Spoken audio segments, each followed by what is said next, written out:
An earlier film in this series on the Worcester circuit board shows how pupils can be introduced to the voltmeter as a cell counter. Here I have 3 cells lighting 3 lamps in series. Across 1 lamp, 2 lamps, 3 lamps.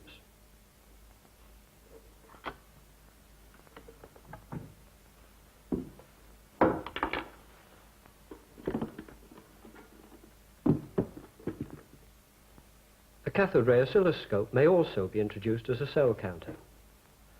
This is the on-off switch and brightness control. Focus. Adjust spot to screen center with the Y shift.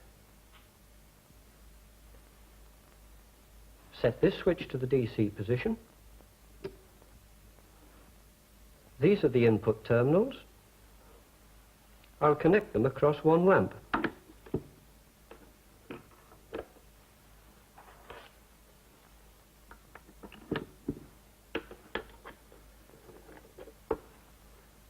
The gain of the internal amplifier can be adjusted so that the deflection due to 1 lamp is 1 graticule division.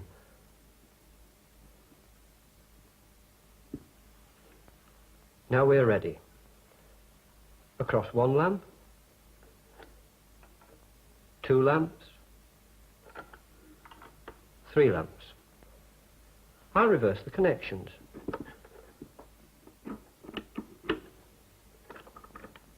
The vertical deflection of the spot is a measure of the voltage applied. For AC work in the Nuffield program, we use this low-frequency generator.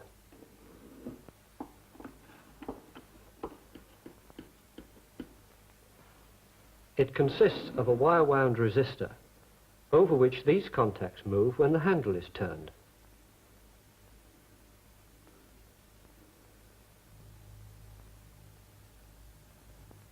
If I connect 6 volts DC across the resistor using these terminals,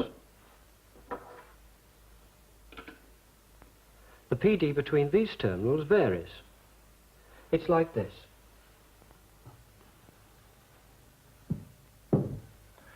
In this position, the PD between these terminals is 0. When I rotate to this position, the PD is about 6 volts. In this position, the PD is 0. Now 6 volts again, but with reversed polarity. Now 0 again. This happens at all speeds of rotation. The amplitude does not depend on frequency.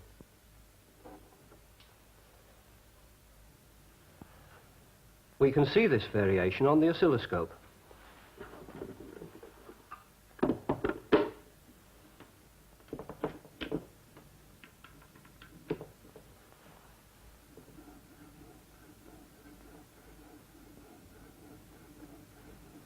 If I turn the handle faster, we get a line.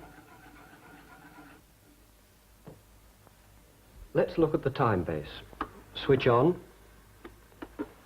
The spot moves at constant speed from left to right. By turning up the variable control, the speed increases steadily. This range switch gives even higher speeds. The oscilloscope has been designed for pupil use and is particularly simple to operate. The synchronization and triggering are automatic. With the time base on,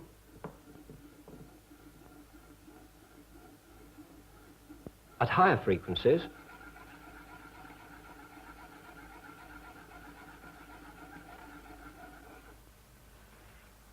we can drive the generator with this motor.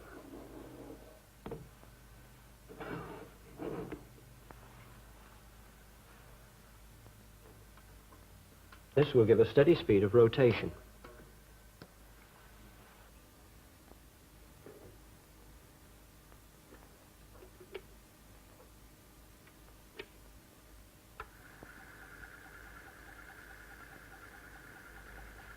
If we speed up the rotation, we need to adjust the time base.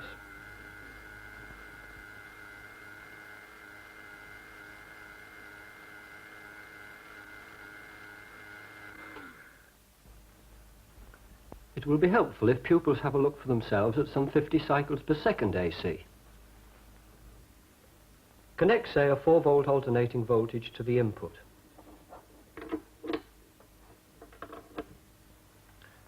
This helps the understanding of the time base. Speed up the time base and back. Switch to range 2, to range 3, and back to 2. Pupils can then introduce this rectifier, which they saw earlier in the course.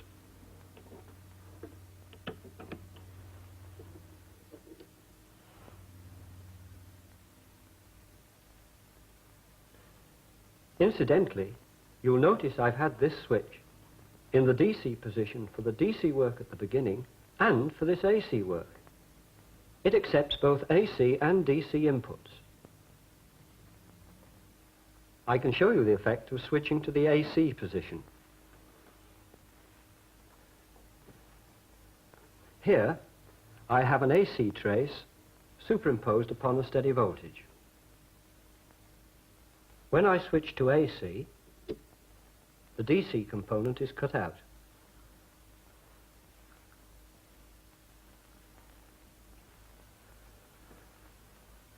There are, of course, some experiments which the pupils will not do for themselves. A demonstration scope with a larger screen is then used. A scope such as this one here. And by the way, it can be obtained with a short or long persistence screen. This is the on-off switch.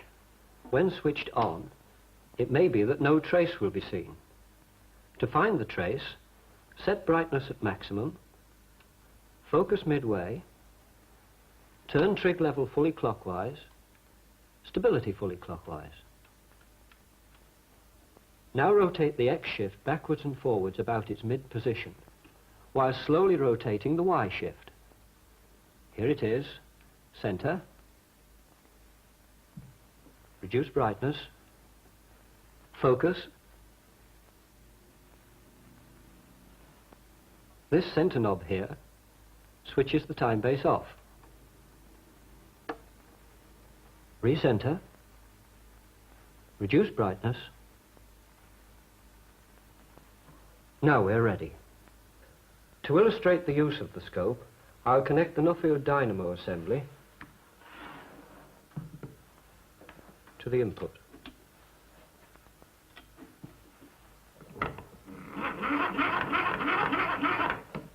The Y amplifier is calibrated in volts per centimetre of deflection, and I can make it more sensitive.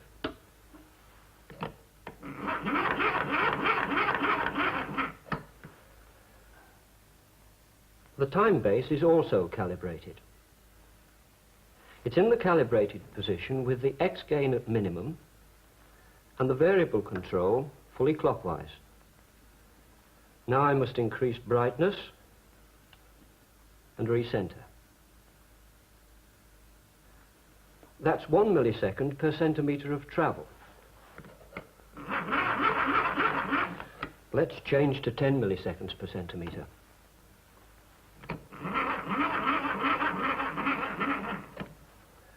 That's better. Pupils can see the AC output, which is not a perfect sine curve. Let's try 50 cycles per second AC.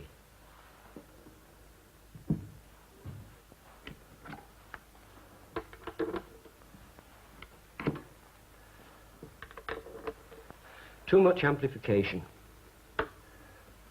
To get the best picture for our film, I'll increase the time base speed again.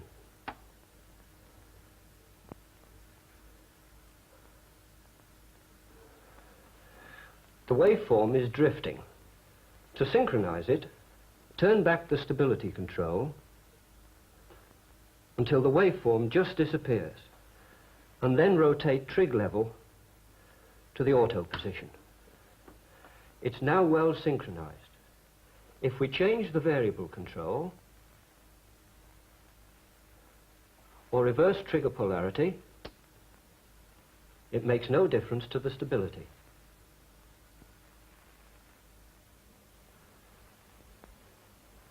At this stage of the work, it's useful to show the difference between RMS and peak values. I'll use this circuit here. 2 volts AC, a lamp, 3 or 4 volts DC, a rheostat, switches. With AC on, the lamp glows. The AC is switched off and the DC on, and the rheostat is adjusted to give the same brightness. The lamp is connected to the oscilloscope and the voltages are examined. Let's try it. The AC supply lights the lamp. DC, adjust the rheostat. That's about the same brightness. Connect the scope to the lamp.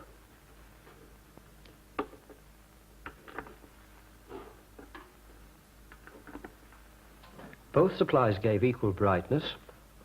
The AC, DC. Let's switch the time base off. Reposition the spot. Now, AC, DC, AC, DC.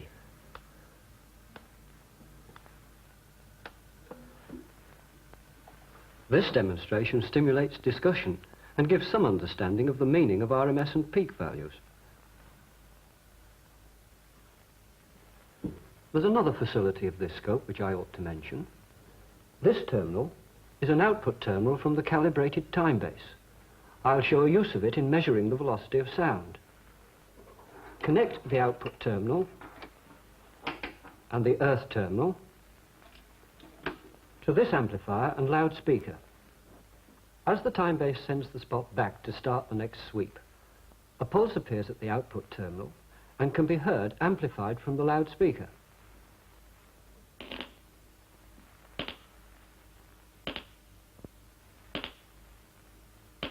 Speed the time base up.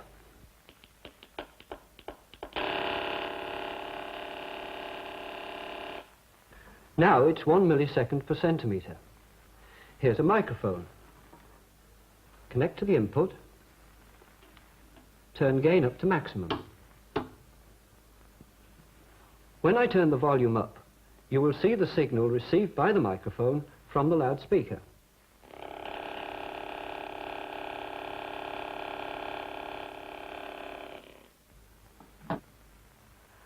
When I move the microphone nearer to the loudspeaker, it does, of course, take less time for the sound to reach the microphone, and the signal will be received sooner.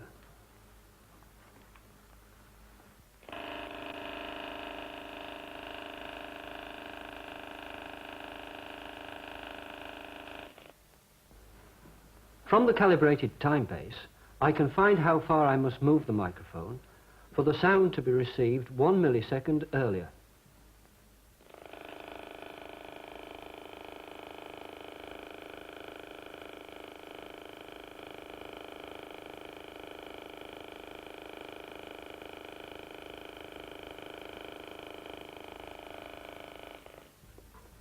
In 1 millisecond, sound has travelled 34 centimetres, giving us a velocity of 340 meters per second. Now back to the low-frequency generator and the small oscilloscope for pupil use. Pupils should connect their low-frequency AC across this 1500 ohm resistor in series with this meter to measure the current, whilst using the small oscilloscope to measure the voltage, like this.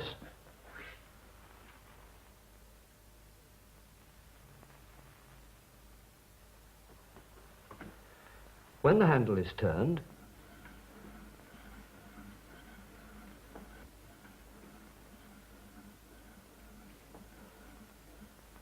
the needle and the spot move in phase. If I substitute a 100 microfarad capacitor,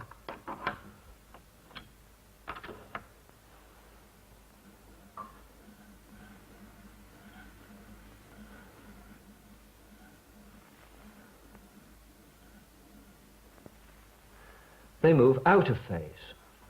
With this inductor,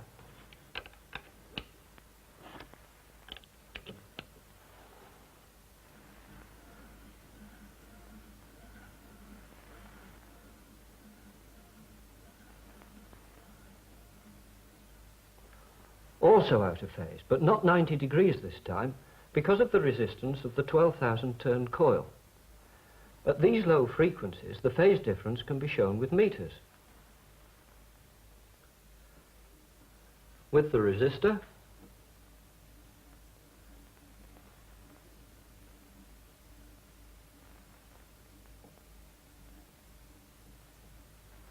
they're in phase.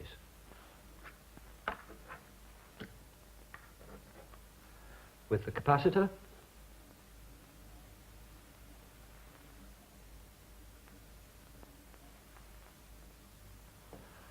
out of phase, current leading.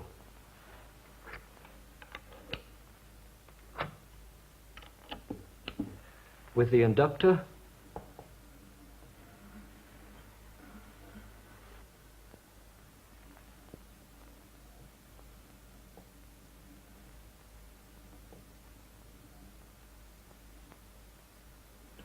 out of phase again, voltage leading. You'll find it makes the phase difference particularly obvious if you place the meters one behind the other like this and cast a shadow of their pointers on a screen using the compact light source. But I'll leave you to try that one.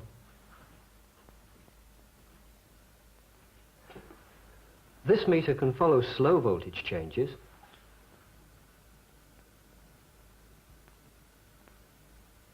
but not fast ones.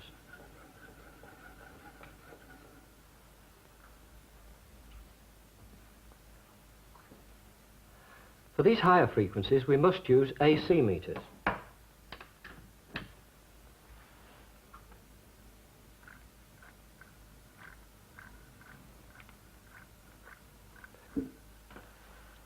There's a deflection to one side of zero only.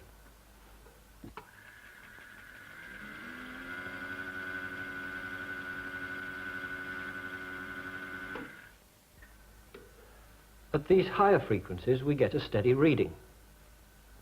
Now pupils should investigate the dependence of current on frequency. I'll use this circuit here to examine the current through this resistor.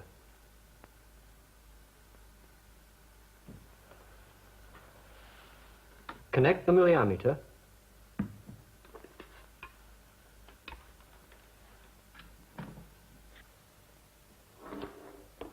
Here's a resistance of 200 ohms.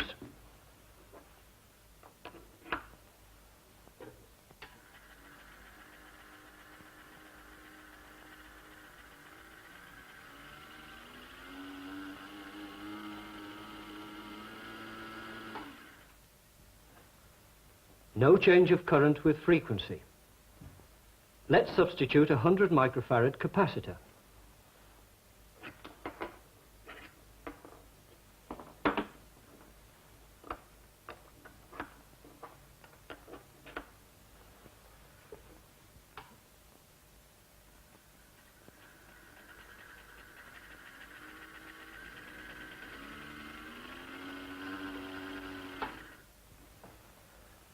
Current increases with frequency.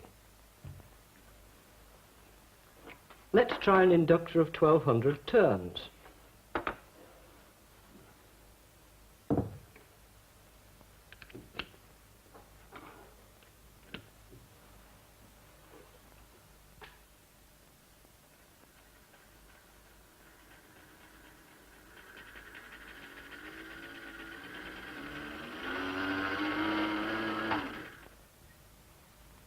Current decreases with frequency.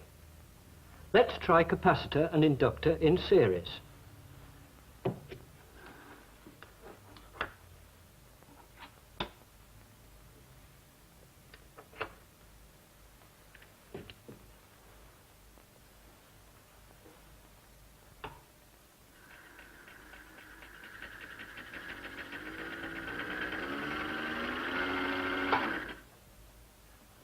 Current increases and then decreases, an introduction to resonance. This introduction to AC at low frequencies provides an easy stepping stone to the study of circuits at higher frequencies. The apparatus can be extended to other uses. For example, If the generator has 3 symmetrically placed wipers, we can generate 3-phase AC.